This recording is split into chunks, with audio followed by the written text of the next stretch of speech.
about 5:30, so I guess we can begin. A little chainsawing in the background, but that's to be expected. So my name is Carolyn Burke. I'm an assistant public works director overseeing special services, which includes sanitation. And I'm joined tonight by our sanitation operations manager, Beatrice Toronto, and our sanitation engineering manager, Ashley Trujillo. And I'm glad to see you all in the room tonight. It's a really important discussion. Obviously, rates are very important. It's also important for you guys to know what we're doing to manage the system at CSA 7 Zone 1. So just, you all have a handout tonight, and then also Tiffany Martinez, our Department of Communications Officer, is also taking video and will be posting it on YouTube tomorrow, so you can definitely tell your neighbors and they can also check that out. So the purpose of our meeting is to introduce the rates for fiscal year 26-27. So that starts in July of 2026 and goes through 27, and projections for the fiscal year 27-28. Oh, that's okay. And also we'd like to provide more detailed information on our large equalizer tank project, which at almost 1.7 million total is the main driver for next year's rate increases. So we'll start with the equalization tank replacement project. The scope of that work is to replace an existing equalizer tank installed in 1973 with a tank double the capacity. In addition to the deteriorated condition of the tank, the additional capacity is needed to properly treat the wastewater in winter months when through infiltration and inflow. So that's water that comes in through the pipes or is directly connected to the pipes. Our wastewater volume triples at the treatment plant during the winter. So that can really throw off the treatment unless we can have enough capacity to separate that out. So the replacement of the tank has many benefits for the CSA. First, it's avoiding the environmental disaster in the event of failure, which not only takes a toll on the surrounding ecosystem and wildlife, but can also result in huge fines for such a violation. Second benefit is that our treatment of the wastewater, especially during winter months, will improve due to increased capacity and increasing our control over mixing operations to get optimal treatment. Finally, the ongoing operational costs associated with removing, hauling, and disposing of sludge from the equalizer tank will be reduced.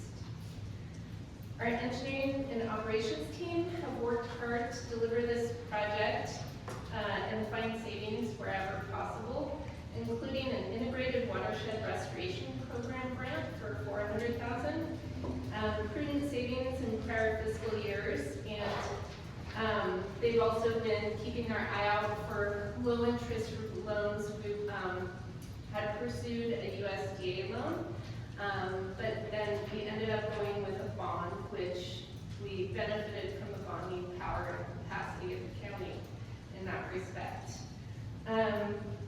We know for a fact that it will be higher in cost with time, so we're pleased to be able to bring this to CSA 7 Zone 1 this year. You can see the project timeline on your handout, and you'll notice active construction starting in April of 2026, continuing through December of 2026. And we will be posting project updates on our website if anyone wants to kind of track where they are in the process. So CSA Zone 1 is in a similar situation as all of our other CSAs, in that we have an aging system that was put in 52 years ago and nearing the end of its useful life. And so, there's a fixed number of ratepayers, and unfortunately those increasing costs do need to be spread over the ratepayers. So we want to be transparent about what we are seeing now and what we're projecting into the future. Last last year in pursuit of the USDA loan, it required us to video our lines, where we put a camera inside the pipes to take a look at their condition. And the reason for doing that was they wanted to see, was there an obvious entry point for all this additional water that requires this increased capacity? And the fact of the matter is we found a lot of issues. Some that we have known about through previous televising and others that were new to us, but we do know that in future years we're going to continue to see these types of maintenance needs. So when you look on the back of your handout, there's the proposed budget for fiscal year 26-27 and 27-28, and also there are proposed rates for each of those fiscal years. So this fiscal year, we're going to see a 14.2% rate increase. And so primarily that has to do with the equalizer tank project. And then we also are seeing increased costs in other areas. Part of that is just labor costs. Labor costs continue to increase because cost of living and negotiation of those contracts builds in an increase. And then we also have utilities, permits, they all add up incrementally throughout. So feel free to take a look at those, and you can ask us any questions that you have. That's the majority of the information that we wanted to present today, and then we wanted to hear from you what questions you may have for us. I have a question. Yeah. Now, I attended last year's meeting. Were you in that meeting? No, I was not. I came on, well, We didn't have a meeting last yeah, year. it must have been the year before. 2024. Yeah, you scheduled one in November last year and nobody showed up, right? That was in advance, in preparation for the USDA loan. We did have a community meeting ahead of time. And when was that? Do you remember? It was in July of last year. Yeah, and it was in the back room at like the restaurant lounge area. Yeah, I think I attended that one over the phone, actually. But what I remember, and my memory's not the greatest, but it talked about the tank replacement. And it was basically a justification on why our rates were going up on the last rate increase, that this tank had to be replaced and so forth. So my question is, what's changed?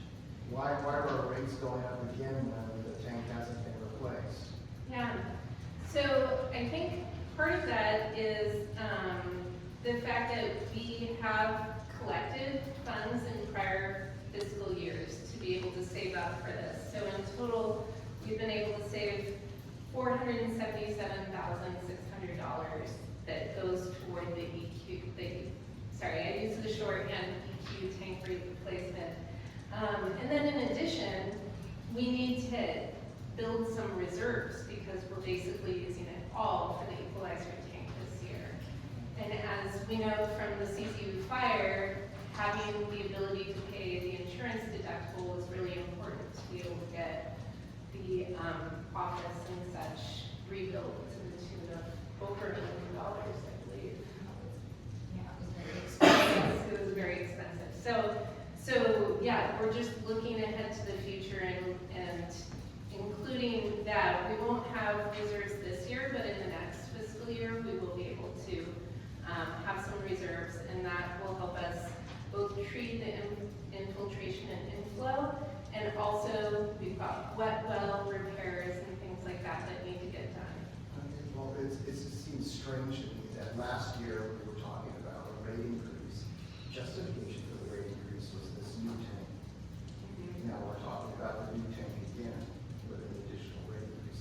What happened to last year's plan that was presented to the same group of people indicating, hey, this is why we're gonna need to raise your rates. This tank is really old, you gotta replace it. This is why we're raising the rates. Today's meeting is, guess what? We're raising your rates again. The reason? we need to replace the tank. Do you want me? Yeah. So, like we said, if you look at the funding breakdown there, so we got the grant for the $405,000. That grant requires 50% match, which means that we have to come up with $405,000.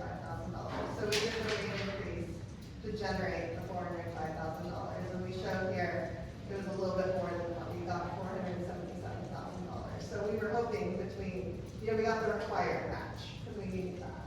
So with the $80,000, let's say, we were hoping that would be enough. But over time, as you refine the design and stuff, and costs go up and everything, we started to realize, oh, this is gonna cost more than this $800,000.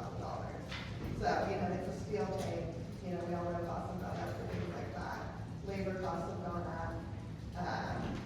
We used to, this isn't a pipeline project, but just to give you an idea, we used to say to put down a foot of pipe in a construction project was $660, and now it's $1,100.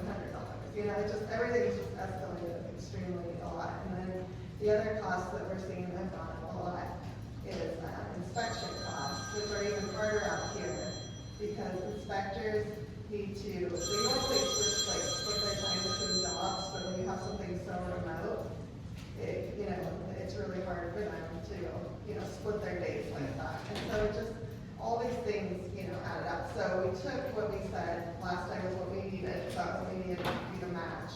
And then over time, as the design was refined and the costs go up, then we found we needed the additional money. So, Okay, so the numbers presented last year were just not accurate. correct. They were too low. And nothing gets cheaper. Nothing gets cheaper. So I was wrong, the meeting you guys scheduled was last April, that nobody showed up there. Okay. Is there any chance, because we had heard a while back that there was a possibility of running pipe downtown, because all of downtown's on the septic, and bringing that up to this, and at that point, I called and said, I don't think that system, the way, at least its size is big enough to handle. Is there any chance that's gonna happen?